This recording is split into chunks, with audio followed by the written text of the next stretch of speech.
Welcome to Suman TV. నేను మీ Suman TV Nag. కోల్కతాలో జరుగుతున్నటువంటి ఇన్సిడెంట్ గురించి వాళ్ళ ప్రతి ఒక్కరు ఒక జస్టిస్ కావాలని కోరుకుంటూ ఉన్నారు. సో ప్రతి ఒక్కరూ దీంట్లో న్యాయం జరిగితే బాగుంటుంది అనుకున్నటువంటి ఆలోచనతోటి ముందుకు వెళ్తే బాగుంటుంది. అట్ ద సేమ్ టైం వాళ్ళ దేశం మొత్తం పాకిస్తాన్తో సహా ప్రతి ఒక్కరూ కూడా ట్విట్టర్ రూపంలో ఫైట్లు చేస్తూ ఉన్నారు. వెస్ట్ బెంగాల్లో ఏం జరుగుతుంది అనేటువంటి దాని మీద సో రకరకాల కథనాలు మనం అయితే చూస్తూ ఉన్నాము.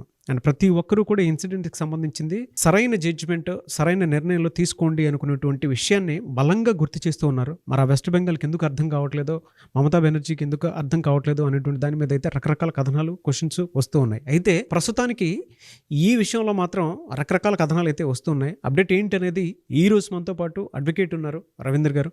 సో ఆయన మాటలో అడిగి తెలుసుకుందాం. నమస్కారం రవీంద్రనాథ్ గారు. నమస్తే అండి నాగరాజ్ గారు. సార్, జనరల్గా అంటే చాలామంది రక్తం ఉడికిపోయేలాగా ఒక్కొక్క సరైన జడ్జిమెంట్ కావాలి అనుకున్నటువంటి వాళ్ళు ఉన్నారు. దీని మీద ప్రతి ఒక్కరూ కూడా ఇది మన ఇంట్లో సమస్య, ఇవాళ ఆఫీస్కి వెళ్తేనే ఈ విధంగా జరిగింది అని అంటే రేపు స్కూల్ కాలేజీలో కూడా ఇలాంటివి జరగకుండా ఉండడానికి గ్యారంటీ ఏంటి అనుకున్నటువంటి వాళ్ళే క్వశ్చన్ చేస్తూ ఉన్నారు. అండ్ ఆడపిల్లని బయటికి పంపించాలంటే భయంతో కూడుకున్నటువంటి పరిస్థితి వాళ్ళ. ఈవెన్ ప్రపంచ దేశాలు కూడా ట్వీట్లు జరుగుతున్నాయి అని అంటే పాకిస్తాన్ లాంటి దేశాలు కూడా దీనికి సరైన జడ్జిమెంట్ కావాలి అని చెప్పేసి భావిస్తూ ఉన్నారు. ఏం జరిగింది అంటే ప్రస్తుత కథనాలు అయితే కొత్త వింటూ ఉన్నాము. ఆగస్టు 8 అంటే స్వతంత్ర దినోత్సవానికి ఎగ్జాక్ట్లీ ఒక 1 వీక్ బ్యాక్ జరిగే సంఘటన యావత్ దేశాన్ని కనిపిస్తున్నటువంటి ఒక దుర్ఘటనగా మనం చెప్పుకున్నాం. దీని గురించి ప్రాథమిక సమాచారం మేరకు మనం గతంలో ఒక వీడియో చేసాం, కానీ రోజుకొక ఎపిసోడ్ కనిపిస్తుంది దీని మీద. అంటే దీనికి దారితీసే కారణాలు కూడా మనం విశ్లేషిద్దాం. ఎందుకనేసి మొదట్లో మనం ఏమనుకున్నామంటే సంఘటన జరిగింది ఆగస్టు 8వ తేదీ నాడు అర్ధరాత్రి 2 గంటల నుంచి 6 గంటల మధ్యలో కేసు జరిగింది. ఆ అమ్మాయి నిద్రిస్తున్న సమయంలో 3 గంటల నుంచి 6 గంటల సమయంలో ఒక నిందితుడు వచ్చి అత్యాచారం చేశాడు. అత్యాచారం చేయడమే కాకుండా మర్డర్ కూడా చేసి ఎస్కేప్ అయిపోయాడు. ఇమీడియట్గా విషయాన్ని 6 గంటలకు తెలిసింది. 7 గంటలకు పోలీసులు ఎంటర్ అయ్యారు. 8:30, 9 గంటల ప్రాంతంలో లోకల్గా ఉన్న ఇది తల అనేటువంటి ఒక స్టేషన్ పరిధిలో వస్తుంది కాబట్టి అక్కడ లోకల్ పోలీస్ స్టేషన్ వాళ్ళు రావడం జరిగింది. ఇమీడియట్గా 9:30 ఆ టైంలో కొంతమంది అఫీషియల్స్ రావడం జరిగింది. అండ్ 9:30 ఆ సమయంలో దీన్ని ఇన్ఫార్మ్ చేశారు, పేరెంట్స్కి ఇన్ఫార్మ్ చేశారు. 10:30 ఆ ప్రాంతంలో లోకల్ తలా స్టేషన్ వాళ్ళు దగ్గరలో ఉన్న సిపికి, అలాగే అడిషనల్ డీసీపీకి, అడిషనల్ సిపికి కూడా ఇన్ఫార్మ్ చేయడం జరిగింది. 11:30 ఆ ప్రాంతంలో వాళ్ళు రావడం జరిగింది. అంటే మన జరుగుతున్న టైం షెడ్యూల్ మనం చెప్తున్నాను. 11:30 ఆ ప్రాంతంలో వాళ్ళు వచ్చారు. అరౌండ్ 1:30 టైంలో పేరెంట్స్ నిల్వ చేశారు లోపలికి. పేరెంట్స్ వెళ్ళి సంఘటన దృశ్యాన్ని చూసి ఒక్కసారి నిశ్చేష్టులయ్యారు. అక్కడ వీళ్ళు అనుకున్నట్టుగా లేదు. అప్పటి వరకు పోలీసులు ఏం చేసిందంటే ఒక సూసైడ్ కేసుగా ముందు వాళ్ళకి ఫోన్ వచ్చిందని చెప్పారు. పేరెంట్స్ కూడా ఒక న్యూస్ బులెటిన్లో చెప్పారు, వాళ్ళు ఇంటర్వ్యూలో మాకు ఇన్ఫార్మ్ చేశారు ఏంటంటే ఒక సూసైడ్ ఇన్ఫర్మేషన్ వచ్చిందని చెప్పి. బట్ ఆ ఇన్ఫర్మేషన్కి 1 o'clock జరిగిన ఇన్సిడెంట్ ప్రత్యక్షంగా చూసినప్పటికీ ఇది సూసైడ్ కాదు, ఇది గ్యాంగ్ రేప్ జరిగింది అని వాళ్ళు ప్రత్యక్షంగా చెప్పారు. 1 o'clock జరిగిన తర్వాత అరౌండ్ 3:30కి వాళ్ళు ఏం చేశారంటే ఇది పోలీసులతో కాదు, ఇది అడిషనల్ సింగిల్ మేజిస్ట్రేట్ ఒక ఆయన ఆధ్వర్యంలో జరగాలి, ఈ యొక్క ఎంక్వైరీ ఏదైతే ఉందో అక్కడ జరగాలని చెప్పి వాళ్ళు రిక్వెస్ట్ చేసుకున్నారు. ఇమీడియట్గా 4:30 ఆ ప్రాంతంలో అడిషనల్ మేజిస్ట్రేట్ కూడా రావడం జరిగింది. 5 o'clock దీన్ని పోస్ట్ మార్టం పంపించారు. ఇది ఆ రోజు 8వ తారీఖు 9వ తారీఖు టోటల్గా జరిగిన షెడ్యూల్ ఇది. సో 5:30కి పోస్ట్ మార్టం రిపోర్ట్ వెళ్ళిన తర్వాత అక్కడ నుంచి పరిణామాలు టకటక జరిగిపోయాయి అనమాట. అక్కడ ముందే అనుకున్నారు, ఒక సస్పెక్ట్ చేసామండి, మేము ఎంక్వైరీ చేసాం, బ్లూటూత్ ఆనవాళ్ళని మేము ఎవిడెన్స్ కారణంగా సంజయ్ రాయ్ అనే ఒక వ్యక్తిని మేము సస్పెక్ట్ చేసాం, అతనే దోషి అని చెప్పి వాళ్ళు అతనే దీనిగా ఉన్నాడని చెప్పి సస్పెక్ట్ అతనని చెప్పి అతన్ని ఇమీడియట్గా రిమాండ్లో తీసుకోవడం, అతన్ని పోలీస్ ఇంటరాగేషన్లో తీసుకున్నారు. ఇది ఫస్ట్ స్టేజ్లో జరిగిన స్టెప్ ఇది. కానీ తర్వాత ఏం జరిగింది, ఎక్కడైతే సంఘటనా స్థలం జరిగిందో ఆ సంఘటనా స్థలంలో ఉన్నటువంటి సిచ్యువేషన్స్ ఏదైతే ఉన్నాయో ఇమీడియట్గా అక్కడ ఉన్న వాల్ రినోవేషన్ చేయడం, మిగిలినటువంటి ఆనవాళ్ళు ఏవైతే ఉన్నాయో వాటిని చెరిపేసే ప్రయత్నం చేయడం. ఇమ్మీడియట్గా ఇది కాకుండా ఆ రోజు సాయంత్రమే మమతా బెనర్జీ, అంటే ఈవిడ కూడా వైద్య ఆరోగ్య శాఖ మంత్రి, గుర్తుంచుకోవాల్సింది ఏంటంటే మమతా బెనర్జీ కేవలం వెస్ట్ బెంగాల్లో చీఫ్ మినిస్టరే కాదు, వైద్య ఆరోగ్య శాఖ మంత్రి కూడా ఆవిడే ఉన్నారు అక్కడ శాఖ మంత్రిగా. ఎగ్జాక్ట్లీ దారుణమైనటువంటి విషయం. ఈ శాఖ మంత్రి కూడా మమతా బెనర్జీ గారు, సందీప్ ఘోష్ గారు అంటే ఆ college principal superintendent cum principal ఆయనే, అతనికి ఇమీడియట్గా సస్పెండ్ చేయలేదండి. అతనికి లీవ్ చేస్తూ ఇమీడియట్గా వేరే కాలేజ్ అంటే వెస్ట్ బెంగాల్ మెడికల్ కాలేజ్కి ఆయనకి అక్కడ రిపోర్ట్ చేస్తూ ఆయన పోస్ట్ని అక్కడ ఆపారు. సో ఇమీడియట్గా ఈ 2 విషయాలు కూడా మనకు అనేక అనుమానాలు దారితీసింది. ఇమీడియట్గా నెక్స్ట్ డే మార్నింగ్ ఏం చేశారంటే ఎవరైతే విక్టిమ్ తలక పేరెంట్స్ మ్యాజిస్ట్రేట్ కోర్టులో ఫైల్ చేశారు, హైకోర్టు ఫైల్ చేశారు. వాళ్ళు ఏమనంటే మాకు ఈ యొక్క పోస్ట్ మార్టం మీద కానీ కానీ ఈ పోలీసులు ఎంక్వైరీ చేస్తున్న విషయాలు మాకు చాలా అనుమానాలు తావిస్తుంది, ఈమె మీద గ్యాంగ్ రేప్ జరిగింది, సో మాకు క్లియర్ సత్వర న్యాయం చేయాలని చెప్పి వాళ్ళు బాధితులు ఎప్పుడైతే కోరుకున్నారో ఇమీడియట్గా హైకోర్టు ఇన్వాల్వ్ జరిగింది. సో ఇది ఇమీడియట్గా లోకల్ పిఎస్తో కాదు, ఇది సిబిఐ ఇంటరాగేషన్కి పంపించాలి, సో సిబిఐ ఆధారంలో జరగాలని చెప్పి 12వ తారీఖు నాడు హైకోర్టు నుంచి వాళ్ళకి ఆర్డర్స్ ఇవ్వడం జరిగింది. ఇది ఇప్పటివరకు జరుగుతుంది ఒక రెగ్యులర్ స్టోరీ. సో మొత్తం నేషనల్ మీడియా అటెన్షన్ అంతటిని కూడా డైవర్ట్ చేసినట్టుగా సంజయ్ రాయ్ అనే వ్యక్తి మాత్రమే దీని మీద ఇతనే దోషి అని చెప్తూ మొత్తం మీడియా అంతటిని టర్న్ చేశారు. కానీ ఇక్కడే ఒక మలుపు తిరిగింది నాగరాజ్ గారు. రీసెంట్గా నేషనల్ ఇన్ఫర్మేషన్ టెక్నాలజీ బ్రాడ్కాస్టింగ్ సెక్రటరీగా ఉన్నటువంటి అమిత్ మాల్యా ఒక ఆడియో టేప్ని రిలీజ్ చేశాడు. ఆ టేప్లో ఏముందంటే, ఎవరైతే విక్టిమ్గా ఉన్నటువంటి ఈ బాధితురాలు తను ఏదో తెలియని విషయాన్ని ఆ కాలేజీకి సంబంధించి ఒక సీక్రెట్స్ న్యూస్ని తెలుసుకుంది. అంటే సందీప్ ఘోష్గా ఉన్న ప్రిన్సిపాల్ ఈ కాలేజీలో అక్రమాలు జరుగుతున్నాయి, ఒక సెక్స్ రాకెట్ జరిగిందని, అంతేకాకుండా మానవ అవయవాలు ఉంటాయి కదా, హ్యూమన్ ఆర్గానిజమ్స్, ఈ వీటిని కూడా ఇంపోర్ట్స్ జరిగాయని చెప్పి సందీప్ ఘోష్ అని ఏదైతే కాలేజీ ప్రిన్సిపల్ ఉన్నాడో మెడికల్ కాలేజ్ స్టూడెంట్స్ దగ్గర నుంచి కరప్షన్ అంటే లంచాలు వసూలు చేస్తున్నాడని, ఈవెన్ ప్రాక్టికల్స్ జరిగేటప్పుడు కూడా స్టూడెంట్స్ నుంచి అనధికారికంగా కూడా కొంత ఫండ్స్ని కలెక్ట్ చేస్తున్న ఇన్ఫర్మేషన్ ఆడియో టేపులో వినిపించడం జరిగింది. ఎప్పుడైతే అమిత్ మాల్యా రిలీజ్ చేసిన ఆడియో టేపు లీక్ అయిందో బాధితురాలు పేరెంట్స్ ఏదైతే చెప్తున్నటువంటి దీనికి చాలా దగ్గర సంబంధం కలిగింది. అయితే సిబిఐకి వచ్చే ముందు ప్రైమరీ లోకల్ పోలీస్ స్టేషన్లో ఏదైతే ఇన్ఫర్మేషన్ జరిగిందో వీళ్ళు చెప్పేది పూర్తిగా అబద్ధం అన్నది కొత్త అనుమానాలు దారితీసింది. ఎప్పుడైతే ఆడియో టేప్స్ బయటకు వచ్చాయో టోటల్గా ఇంటర్నేషనల్ మెడికల్ కాలేజ్ సంబంధించిన అంటే కలకత్తాకు సంబంధించిన వాళ్ళందరూ కూడా అలర్ట్ అయ్యి రీసెంట్గా దాడులకు దిగడం జరిగింది. ఇదే మాత్రం కాదు, ఒక 60 నుంచి 70 మంది కొంతమంది దుండగులు అటాక్ చేశారు కాలేజీ మీద. అటాక్ చేసి ఎక్కడైతే సంఘటనా స్థలం జరిగిందో ఆ సంఘటనా స్థలం ఉన్నటువంటి పూర్తిగా ధ్వంసం చేశారు ఆ ప్రాంతాన్ని, ఆడిటోరియాన్ని. అంటే పోలీసులు ఆల్రెడీ కేసు ఫైల్ చేశారు, నేషనల్ మీడియా లోకల్ మీడియా మొత్తం అటెన్షన్ ఉన్నప్పుడు కూడా ఒక 70 మంది దుండగులు, అంటే పోలీసుల కంట్రోల్లో ఉంటుంది ఆ యొక్క ప్లేస్ అన్నది. నేను తర్వాత చర్చిస్తాను, అసలు అంటే కోర్టు ప్రొసీడింగ్స్ ఎలా ఉంటుందో తర్వాత చెప్తాను. కానీ సాక్ష్యాధారాలను పూర్తిగా తారుమారు చేసే ప్రయత్నంలో పోలీసులకు ఇన్వాల్వ్మెంట్ కూడా జరిగిందని బీజేపీ అధికార ప్రతినిధులు అక్కడ చెప్పడం జరుగుతుంది. అంటే జరుగుతున్న పరిణామాలు ఏవైతే ఉన్నాయో దానికే దారి తీస్తున్నాయి. సార్, మీరు ఇందాక ఆడియో టేప్ అన్నారు కదా, ఆడియో టేప్లో అసలు ఏముంది అంటే, మీరు ఇందాక మాట్లాడుతుంటే అక్కడ ఏదో సెక్స్ రాకెట్ జరుగుతున్నట్లు, లేదంటే ఆ కాలేజ్ అంతా ఒక మెడికల్ మాఫియా జరుగుతున్నట్లు మీరు మాట్లాడటం జరిగింది. ఆడియో టేప్లో అసలు ఏముంది నాగరాజు గారు? ఈ ఆడియో టేప్లో ఏముందంటే, మనం కూడా వీలైతే ఆడియో టేప్ కూడా ప్లే చేద్దాం మన ఈ వీడియోలో పాటు. అక్కడ జరిగింది సంగతి ఏంటంటే, ఈ కాలేజీలో ఆమె తన ఫ్రెండ్స్ తోటి అరౌండ్ ఈవినింగ్ 11:30-12 ఆ ప్రాంతంలో ఫ్రెండ్స్ తోటి డిస్కషన్ చేసింది. ఇలాంటి దారుణాలు జరుగుతున్నాయి మన కాలేజీలో, నాకు కూడా చాలా ఫోర్స్ పెడుతున్నారు, నన్ను కూడా కాస్త మనీ ఎక్కువగా, అంటే రేపు ప్రాక్టికల్స్ ఎగ్జామ్స్ అవుతాయి, ఎగ్జామ్స్లో నీకు ఇవ్వాలంటే మనీ డిమాండ్ చేస్తున్న కూర్చోబెడుతున్నారు, మా పేరెంట్స్ దగ్గర అమౌంట్ని అడగలేకపోతున్నాను అని చెప్తూ, నాకు ఈ కాలేజ్ చాలా దారుణం ఉన్నాయి, నేను దీన్ని హైయర్ అఫీషియల్స్కి ఇన్వాల్వ్ చేస్తాను, ఇన్ఫార్మ్ చేస్తానని చెప్పి ఆ అమ్మాయి చెప్పడం జరిగింది. దాని తర్వాత 4 ఉమెన్స్, ఒక 4 బాయ్స్, వీళ్ళు కూడా డాక్టర్సే. ఆ 4 ఉమెన్స్ డాక్టర్సే, 4 బాయ్స్ కూడా డాక్టర్సే. వీళ్ళందరూ కలిసి ఈ మీద గట్టిగా ప్రతిఘటించారు. ఉమెన్స్ అక్కడే ఉన్నారు, ఈ 4 బాయ్స్, ఇది యాక్చువల్గా 4th ఫ్లోర్లో జరిగింది. అదే బిల్డింగ్లో 4th ఫ్లోర్లో ఉంది ఆడిటోరియం, అంటే ఈమె డ్యూటీ చేస్తున్న ప్లేస్ కూడా 4th ఫ్లోరే. ఈ 4 కూడా ఈమెతో వాదన చేసి కిందకి వెళ్ళిపోయారు. మరలా డిస్కషన్ చేసి, ఈ డిస్కషన్కి కిందకి వెళ్ళే సమయంలో మధ్యలో ఏదో జరిగింది. అక్కడ ఏం జరిగిందంటే విషయం, అక్కడ వీళ్ళ పేరెంట్స్ చెప్పే విధానం ఏంటంటే, ఈ 4 కలిసి ఆమెను బహిరంగంగా, అంటే అందరూ చూస్తుండగా 4 ఉమెన్స్ ఉందంటే బహిరంగంగా, అంటే ఇట్ మీన్స్ ఆ కాలేజీ ఫ్రెండ్స్ చూస్తున్న మధ్యలోనే ఈమెను గట్టిగా కొట్టారని, మెడనరాలను గట్టిగా ఒత్తి ఆమెను చంపేశారని, ఒంటి మీద గాయాలు చేశారని, రకరకాలుగా ఆమెను ఎన్ని రకాలుగా మానసికంగా శారీరకంగా చంపే ప్రయత్నాలు చేశారు. ఈ అటెంప్ట్లో ఆవిడ చచ్చిపోయి ఉండొచ్చు, లేకపోతే చనిపోయి కూడా ఉండకపోయి ఉండొచ్చు. ఇక్కడతో సీన్ జరిగిపోయింది.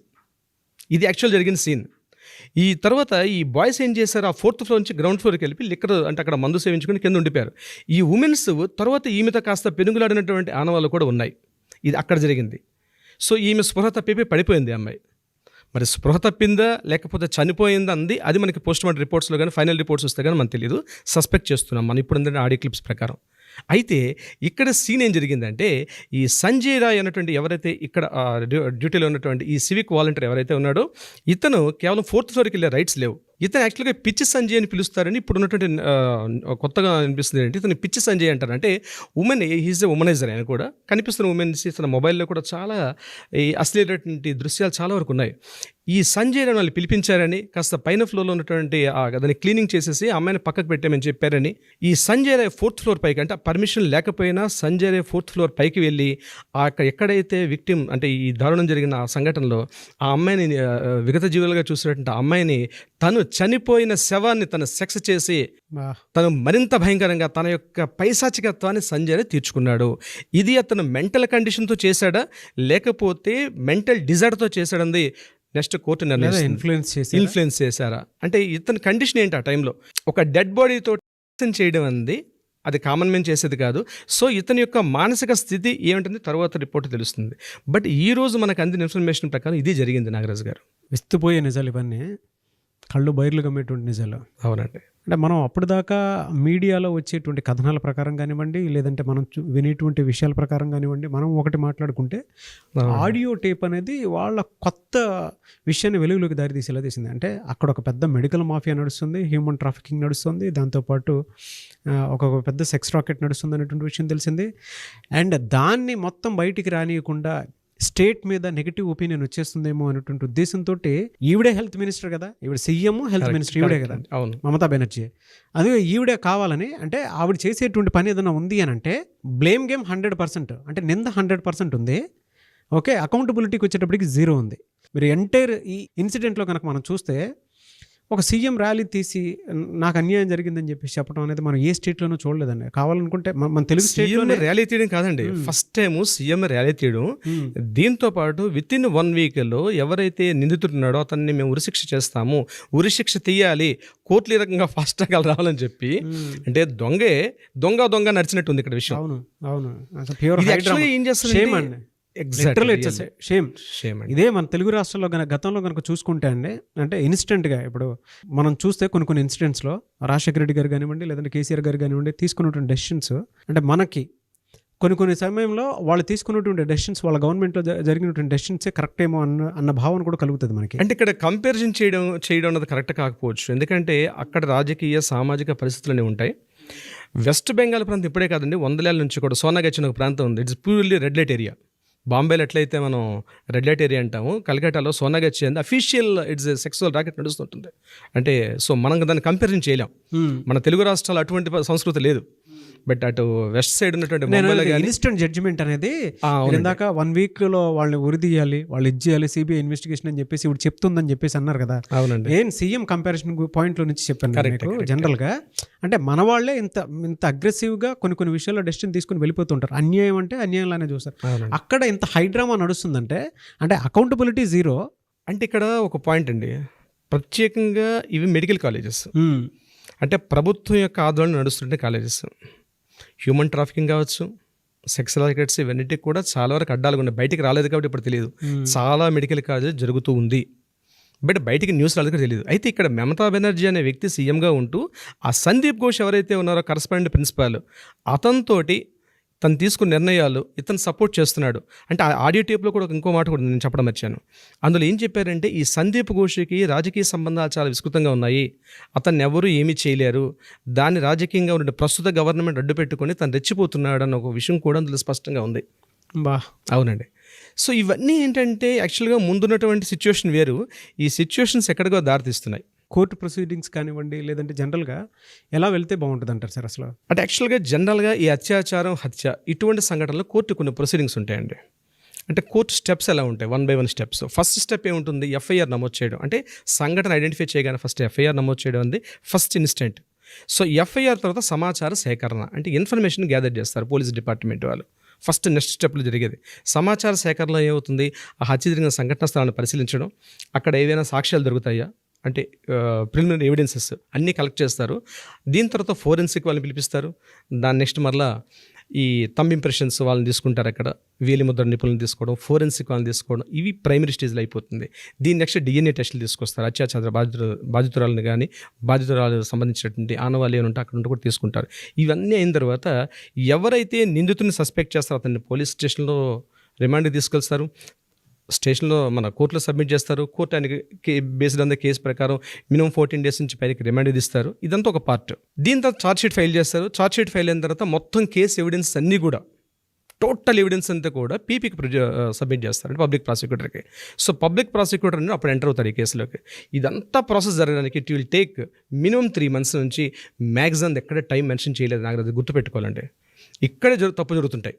ఇక్కడే ప్రధానంగా కోర్టుల్లో తప్పులు ఎక్కడ జరుగుతాయి అంటే కోర్టు నిర్దేశించాలి. ఇక్కడ మినిమం 3 months అని చెప్తుంది, మ్యాక్సిమం తెలియదు. కోర్టులో వాడు రిమాండ్లో ఉంటాడు, వాడు ఇయర్స్ టుగెదర్ రిమాండ్లో ఉంటాడు. ఆ రిమాండ్ పొడిగిస్తుంటారు. ఏమంటారు పోలీసులు, మేము ఛార్జ్ షీట్ ఫైల్ చేయి, ఇంకా ఈ సేకరిస్తున్నాం అంటారు. ఎందుకు ఫాస్ట్ ట్రాక్ కోర్టులు ఎందుకు ఇలాంటి సమయాల్లో ఫాస్ట్ ట్రాక్ కోర్ట్స్ అంది జడ్జ్ ఏదో ఇందాక మనం చెప్తున్నాం, లాస్ట్ టైం కూడా వీడియోలు చెప్పాం మనం. ఫాస్ట్ ట్రాక్ కోర్ట్స్ అన్నీ వస్తుందండి. బట్ ఈ సాక్ష్యాల సేకరణలో అలాగే ఈ మెడికల్ ఎవిడెన్సెస్ కావచ్చు, లేకపోతే ఫిజికల్ ఎవిడెన్స్, వీటన్నిటిని కూడా వాళ్ళు అక్కడ మనం ట్రయల్స్ చేస్తాం కోర్టులో ట్రయల్స్ చేసేటప్పుడు ప్రతి వ్యక్తి వచ్చి, ఈవెన్ దో ప్రతి డాక్టర్ అక్కడ ఫిజికల్ ప్రత్యక్ష సాక్షులు ఎవరున్నారు, పరోక్ష సాక్షులు ఎవరున్నారు, వీళ్ళందరూ కూడా వచ్చి ఎవిడెన్సెస్ చెప్పడం ఉంటుంది. ఈ ఎవిడెన్సెస్ చెప్పడం అది ఇయర్స్ టుగెదర్ నడుస్తూ ఉంటుంది ట్రయల్స్లో. పబ్లిక్ ప్రాసిక్యూటర్ సబ్మిట్ చేస్తాడు, ఆపోజిట్ వాళ్ళు వస్తుంది. ఇదంతా ఎంత ఫాస్ట్ ట్రాక్ అనుకునేటప్పుడు కూడా ఈ ట్రయల్స్ నడుస్తూనే ఉంటాయి. ఇక్కడ ఏం జరుగుతాయి, సాక్ష్యాలు తారుమారు అవుతాయి.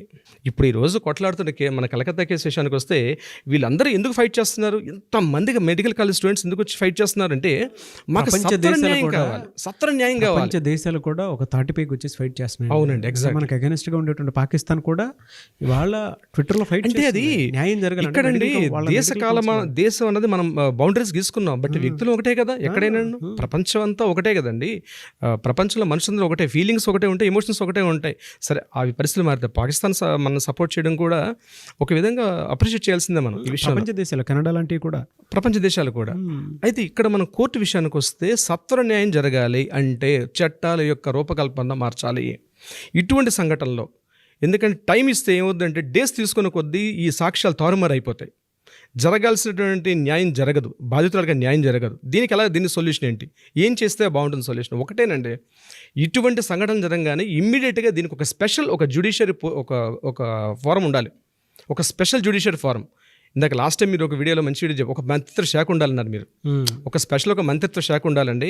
ఆరోగ్య శాఖ, ఆర్థిక శాఖ ఎలా ఉంటుందో ఇటువంటి అత్యాచార సంఘటనలు ఇట్లా జరిగేటప్పుడు ఒక స్పెషల్ పోర్ట్ఫోలియో ఒకటి ఉండాలి. ఇమ్మీడియట్గా వాళ్ళు యాక్షన్ తీసుకోవాలి. దీనికి సంబంధించినటువంటి కొన్ని డిపార్ట్మెంట్స్ కొత్తగా అపాయింట్ చేయాలి గవర్నమెంట్. అవును, కొత్త డిపార్ట్మెంట్ చేసినప్పుడు ఏంటంటే ఫాస్ట్ ట్రాక్ ఏదో పెట్టేశాం కాబట్టి అక్కడ సబ్మిట్ చేసుకోండి అయిపోద్ది అంటే కుదరదు. ఖచ్చితంగా యాక్ట్లు మారాలి, ఇప్పటికైనా గుణపాఠం రావాలి. ఈరోజు మహిళలు చట్ట సవరణ జరగాల్సిందేనండి. ఈరోజు మహిళలు దేశంలో భద్రతగా ఉండాలి అంటే అది రాత్రి పగలు పనిచేస్తున్నారు కాబట్టి డే అండ్ నైట్ వర్క్ చేసే ప్లేసుల్లో ఇట్లాంటి జరిగే అవకాశాలు ఉంటాయి. కాబట్టి ఒక నిర్భయ యాక్ట్ వచ్చింది, నిర్భయ యాక్ట్ని మళ్ళీ రివిజన్ చేయాలి. ఇంకా సత్వరంగా పరిష్కారం జరిగేట్టుగా ఎన్ని అవకాశాలు ఉంటే అన్ని అవకాశాలు మనం తీసుకొని కొత్త యాక్ట్లు ఇంప్లిమెంట్ చేస్తే చాలా అద్భుతంగా ఉంటుంది. ఇది కాకుండా ఇటువంటి చేయడానికి కూడా సాహసించడానికి, ఊహించడానికి కూడా భయపడే స్థితిలో ఉన్నట్టు యాక్ట్స్. లాస్ట్ టైం కూడా మనం అనుకున్నాం, నిన్న లాస్ట్ వీడియోలో ఏమనుకున్నాం మనం, ప్రతి చోట హోర్డింగ్స్ పెట్టాలి. అవును, ప్రైమరీ ఎడ్యుకేషన్లో కూడా బేసిక్ నాలెడ్జ్ ఇవ్వాలి, లీగల్ బేసిక్ నాలెడ్జ్ ఇవ్వాలి. అమ్మో ఇట్లా ప్రైమరీ నాలెడ్జ్ అనేది డెఫినెట్గా ఉండాలి, డెఫినెట్గా ఇవ్వాలి. ఇలాంటివి చేస్తే నాకు ఇలాంటి శిక్ష రావాలి, భయం రావాలి. స్కూల్స్లో ఇది ఇప్పుడు ఆఫీస్ కమ్ కాలేజ్లో జరిగినటువంటి ఇన్సిడెంట్ ఇది. వాళ్ళ ఒక ఆడపిల్లను బయటికి పంపించాలంటే ఎంత భయపడతారు పేరెంట్స్ అయినా సరే. ఆ కాలేజ్ కూడా పోలీస్ అవుట్ పోస్ట్లో ఉన్నటువంటి కాలేజ్ అది. ఇప్పుడు చాలా కాలేజ్ బయట ఎక్కడ ఉంటేనే కాదు, ఆ కాలేజ్కి ఒక స్పెషల్ పోలీస్ అవుట్ పోస్టే ఉంది అక్కడ. అవును సరే, ఇలాంటి వాటిల్లో ఇమీడియట్గా రిజల్ట్ రావాలి అని అంటే ఎలా వెళ్తే బాగుంటుందంటారు? అంటే లీగల్ సిస్టమ్ ప్రకారం కనుక చూస్తే, మీకు తెలుసు కాబట్టి అడుగుతున్నాను. ఈరోజు మనకి సోషల్ మీడియాలో హ్యాష్ ట్యాగ్ అంది చాలా ఒక పవర్ఫుల్ వెపన్ సార్ నాగరాజ్ గారు. సో దీనికి సంబంధించి ఈ వీడియో చూస్తున్నటువంటి సుమన్ టీవీ వ్యూయర్స్ కావచ్చు, నాగ్ ఫ్యాన్స్ కావచ్చు, మన వ్యూయర్స్ అందరూ కూడా హ్యాష్ ట్యాగ్ పెడుతూ దీన్ని ప్రత్యేకంగా కోల్కతా అభయ కేస్ అనే సింపుల్ హ్యాష్ ట్యాగ్ చేస్తే మనం ఎంత వైరల్ చేసుకుంటే దీనికి సంబంధించి కోల్కతా అభయ కేస్ అని హ్యాష్ ట్యాగ్ చేయండి. డెఫినెట్గా వైరల్ చేద్దాం. దీనికి సత్వర న్యాయం కోసం మనవంతా కూడా మనం కృషి చేద్దాం. డెఫినెట్గా సార్, థ్యాంక్ యూ అండి. సో ప్రతి ఒక్కరికి నేను ఆడియన్స్కి కోరుకునేది ఒకటే, justice for Kolkata Abhaya case అని హ్యాష్ ట్యాగ్ పెట్టి ట్రెండింగ్లోకి తీసుకుని వెళ్ళండి. ఎందుకంటే ప్రపంచం మొత్తం ఒకసారి కదిలింది, వాళ్ళ ప్రపంచ దేశాలు కూడా కదిలే ఇన్సిడెంట్ మీద. దీనికి ఇమీడియట్ జడ్జ్మెంట్ కావాలి అని అంటే మాత్రం ఇటువంటి హ్యాష్ ట్యాగ్ ట్రెండింగ్లోకి తీసుకువెళ్తేనే ఇమీడియట్ రెస్పాన్స్ అనేది వస్తుంది. కాబట్టి దయచేసి ఈ వీడియోస్ని షేర్ చేయండి, కింద హ్యాష్ ట్యాగ్ మాత్రం డెఫినెట్గా పెట్టండి, justice for Kolkata Abhaya case అని చెప్పి. Anyway sir, thank you Nagaraj గారు.